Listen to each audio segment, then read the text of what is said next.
Hello, live from London. This is BBC News. I'm Sally Bundock. Here are the headlines. France's President Emmanuel Macron sits down with leaders in Beijing. We'll bring you the latest. China says it will make a resolute response after Taiwan's President Tsai Ing-wen met the Speaker of the US House of Representatives in California. Serving London Metropolitan Police officers a move from tackling serious crime to investigating wrongdoing in the force. And a pair of sneakers worn by Michael Jordan are expected to break records at auction next week.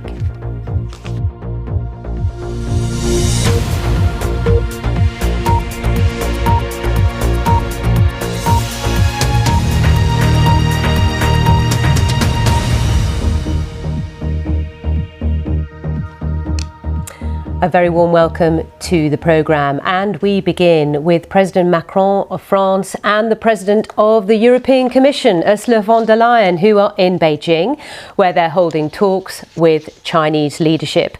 The joint trip is the latest push by Europe to engage with China, and they're expected to urge it to use its influence on Russia to halt the war in Ukraine. This was a short time ago at the Great Hall of the People. The Europeans meeting China's Premier Li Qiang. In his first comments, President Macron said the visit would focus on economic ties as well as international stability.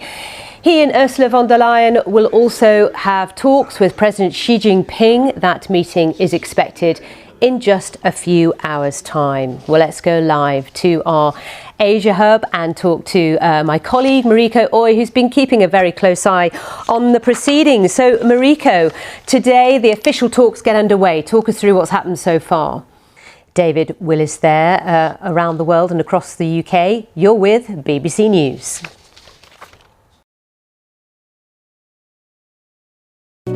I'm now back in my school in Irpin.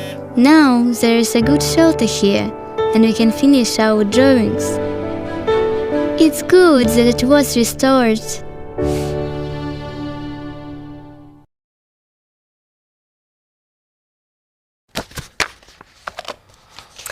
You're live with BBC News. Now to a remarkable new drug treatment for cancer. Hundreds of people with inherited breast or prostate cancer could benefit in England and Wales. It's designed to treat specific cancers linked to faulty versions of genes.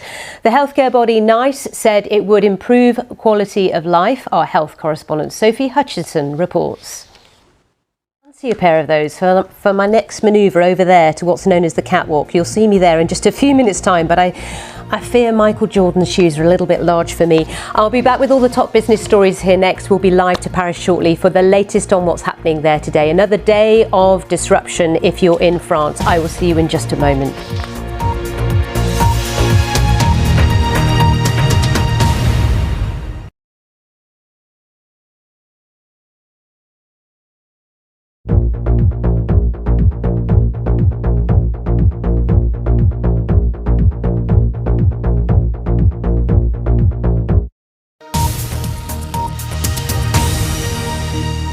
Now on BBC News, the latest business news from across the globe. World Business Report. You're with BBC News. I'm Sally Bundock. Time now for the top business stories.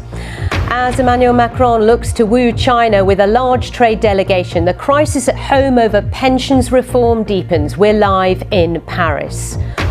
What is friendshoring? The IMF warns it is a risk to global growth. We'll tell you all you need to know. And how much good quality sleep did you get last night? Not enough?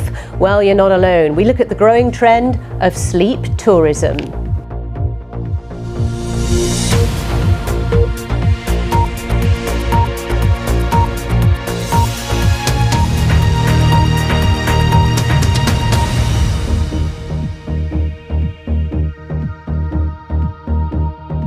Let's now get down to business, starting in France with another day of disruption ahead. 8 union federations have called for strike action in what will be the 11th day of mass walkout since the beginning of the pension battle in January of this year. And this comes as President Emmanuel Macron prepares to meet China's President Xi. That will take place in the next few hours. As you've been hearing, he's over in China at the moment. He plans to talk about the war in Ukraine, but he's also there with a large French trade delegation. Meanwhile, the crisis at home over pension reform has hit a fresh roadblock, with last-ditch talks with the Prime Minister just yesterday over raising the pension age from 62 to 64 years, breaking down without any headway made. Well, let's go live to Paris. Talk to a very familiar face on this programme, Thomas Michalski, Associate Professor of Economics at HEC Business School, based in Paris. Thomas, lovely to see you. So here we are, another day of disruption ahead, which is going to be extremely difficult to manage. It was so violent in the last few weeks. Your thoughts? That's Samir Hussain. She's in New York for us. We're around the world. We're on air in the UK as well. You're with BBC News.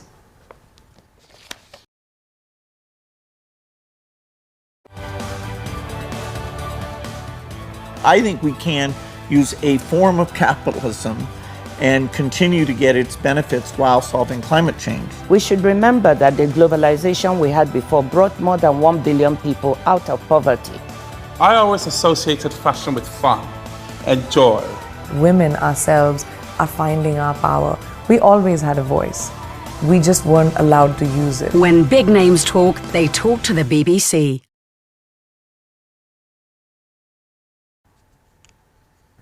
You're live with BBC News. Now, this month could see the unveiling of the EU's reform of the pharmaceuticals industry. It's billed as the biggest change to the EU's rules for medicines in almost 2 decades and is being keenly watched by the pharma sector as well as healthcare officials. The reform was meant to be published late last year. Then again, they promised to unveil it this week, but it's been delayed again. So the question is there a big standoff between the Commission and pharma companies? Well, let's discuss this with Guido Cozzi, who's Professor of Macroeconomics at the University of St Gallen School of Economics and Political Science. Good to see you. So what is going on with this huge reform, and what challenge does it present to the medical industry? I'm going to have to end it there, I'm afraid. Dr. Neil Stanley, thank you so much for your advice on sleep. And no matter how much you got, I hope you have a really good day, and I'll see you soon.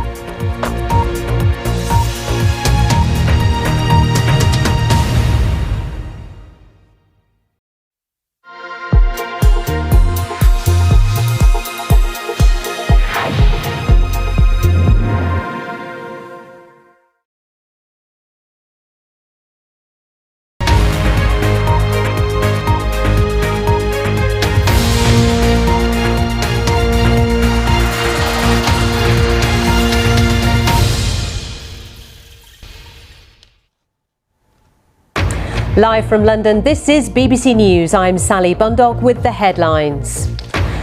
France's President Emmanuel Macron sits down with leaders in Beijing. We'll bring you the latest. China says it will make a resolute response after Taiwan's President Tsai Ing-wen met the US Speaker of the House of Representatives in California. Serving London Metropolitan Police officers are moved from tackling serious crime to investigating wrongdoing inside the force. And a pair of sneakers worn by Michael Jordan are expected to break records at auction next week.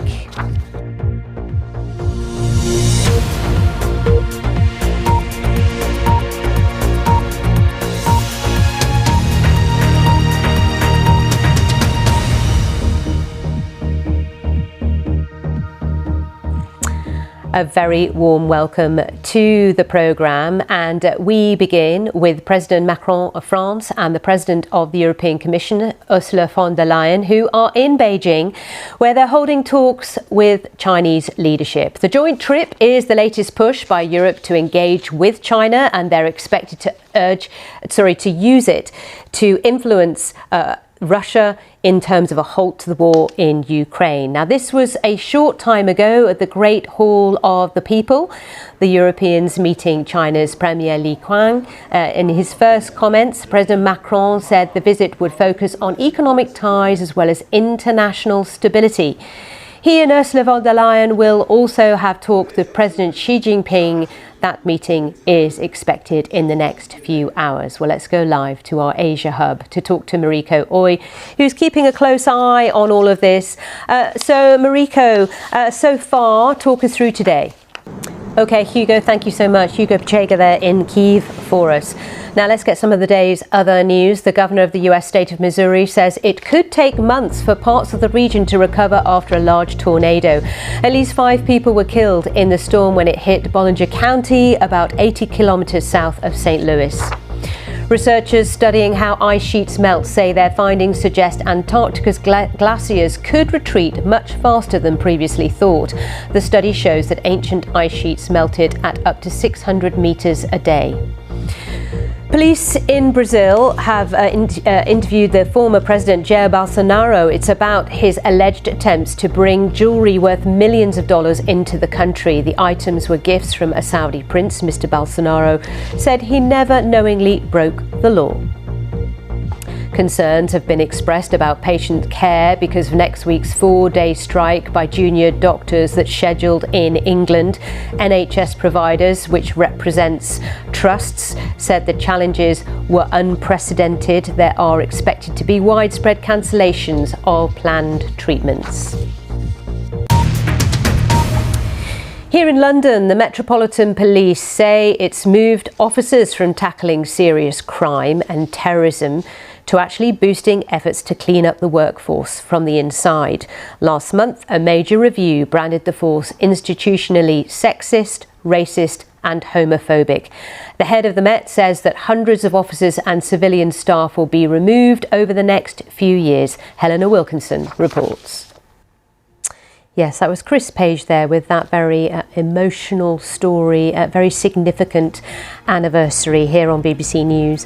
All the top business stories are here, and next we're going to look again at France pension reform. I'll see you in a moment.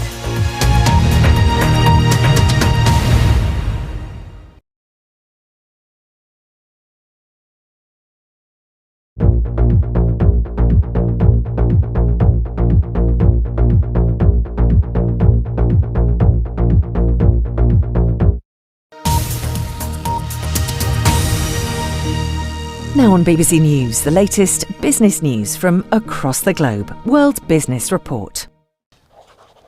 Hello, this is BBC News. I'm Sally Bundock. Time for the top business stories. As Emmanuel Macron looks to woo China with a large trade delegation, the crisis at home over pensions reform deepens. What is friend shoring? The IMF warns it's a risk to global growth. We'll tell you all you need to know.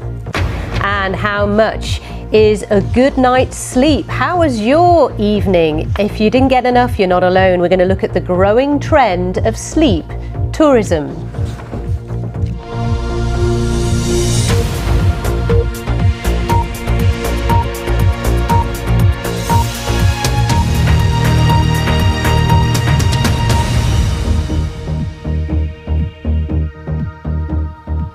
So let's now get down to business, and we start in France, where, as you've been hearing, another day of disruption is about to begin. 8 union federations have called for strike action today in what will be the 11th day of mass walkout since the beginning of the pension battle in January. And this comes as President Emmanuel Macron prepares to meet China's President Xi. That will be happening in the next hour or so. He plans to talk about the war in Ukraine, of course, but also he has a very large French trade delegation with him. Meanwhile, the crisis at home over pension reform has hit a fresh deadlock, with last-ditch talks with the Prime Minister over raising the pension age in France from 62 to 64 years broke down. Well, I talked to Thomas Mikalski, who's Associate Professor of Economics at the HEC Business School. I asked him what we can expect going forward. We'll have to wait and see. Samira Hussain there now around the world and across the UK. This is BBC News. Now showing on BBC Real. Rio Rico is a small Mexican town. There aren't many people here now, and it's hard to imagine that this place was actually once part of the US. Borders often change, and sometimes, as in the case of the US-Mexico border, a small, now long-forgotten company can rewrite the entire history of a nation's border. The Rio Grande has formed the border between the United States of America and Mexico since 1848. In the early 1900s, the American Rio Grande Land and Irrigation Company had a pumping station on the US side. In 1906, it cut a new channel that isolated 419 acres south of the river. The old loop of river dried up, and this area became known as the Horcon Tract, with Rio Rico in the middle. Watch more stories like this at bbc.com/real.